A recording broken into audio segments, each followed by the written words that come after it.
What's going on, guys? Welcome back to another vidzie. So in today's video, I talked a lot about it a few days ago on Wednesday's video that I was going to do a full prep video for the car for Waterfest. If you guys are watching this, and chances are tomorrow is Waterfest, and even though there's rain forecasted, I see a bright future.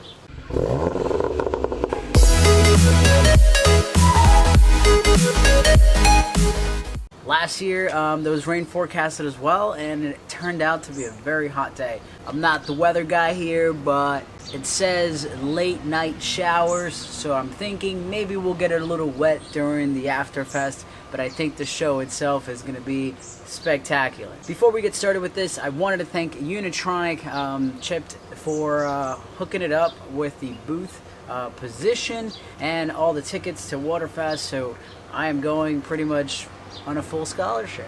Just for the record, before we get started, guys, this is not meant to be a full-on tutorial of how to clean your car, how to prep your car. I just want to show you some of the things that I do so that way you guys can sort of apply this to your own car.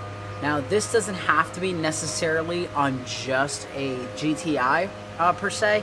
You can apply some of these same methods to prep your car for your next show.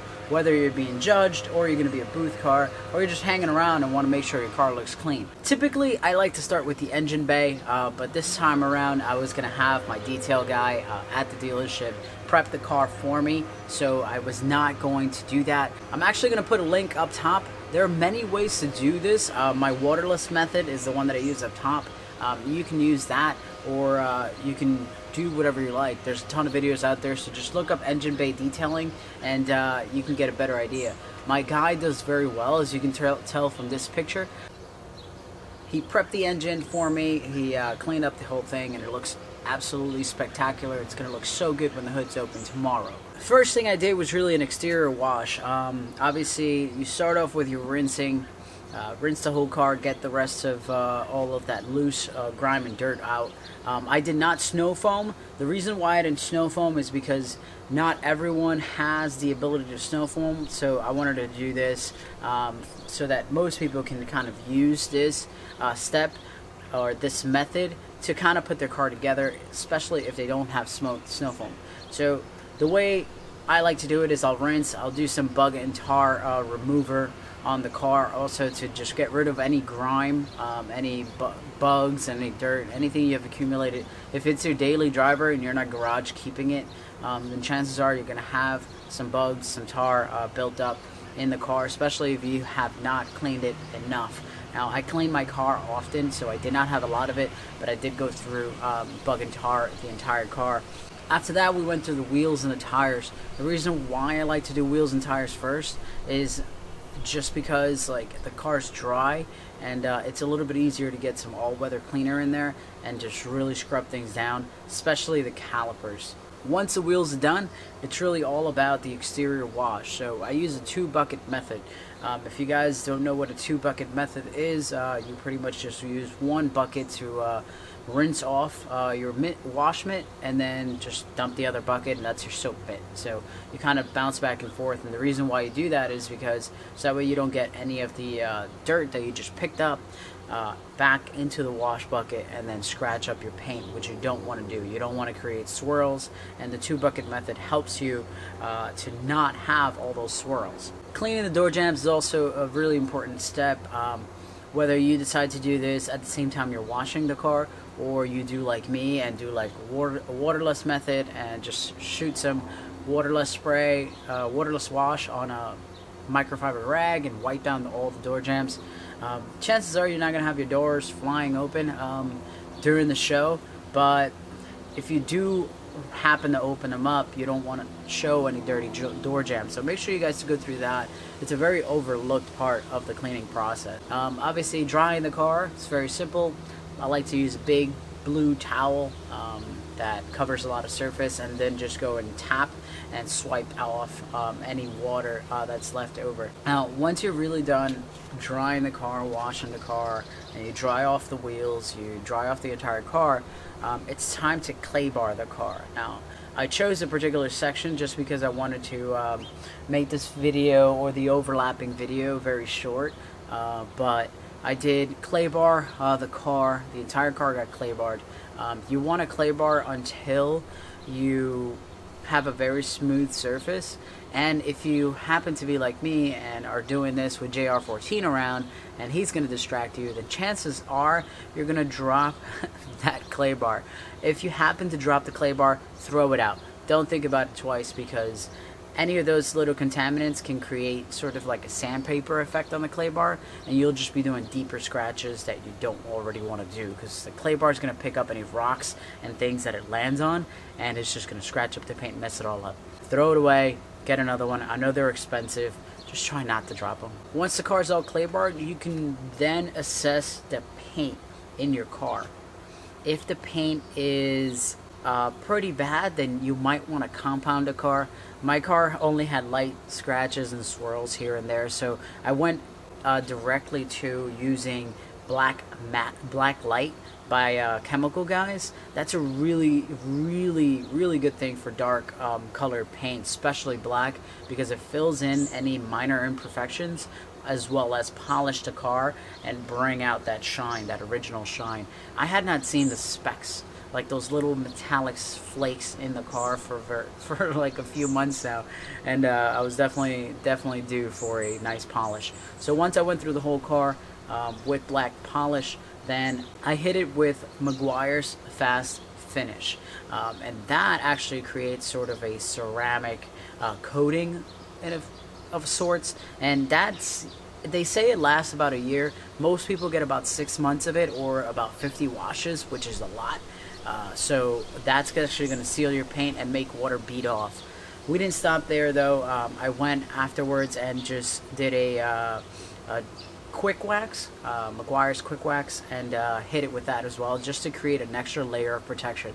And that's going to keep your car looking the best for a long period of time, especially through rain and daily driving and all of that stuff. So if you have enough wax layers on your car, then the next time you wash it, it's going to go right back to how it looked when you first waxed. Once the car's all waxed, sealed, I also sealed the wheels with some of that same Meguiar's Fast Finish, just to give it some coating and a little bit of a protection from all the brake dust and all that stuff, so that way that doesn't stick and it looks the best tomorrow when I put it out at the show during Waterfest. Last step is really just to tire gel the car, make sure it looks good, clean up all the glass using glass cleaner and a microfiber towel, and then your car's pretty much all set. As far as the interior detail of the car, the first step is really to just remove anything that's extra in the car that you're not going to need at the show. I had a ton of tools on the bottom of the trunk. I went through and cleaned all that stuff off.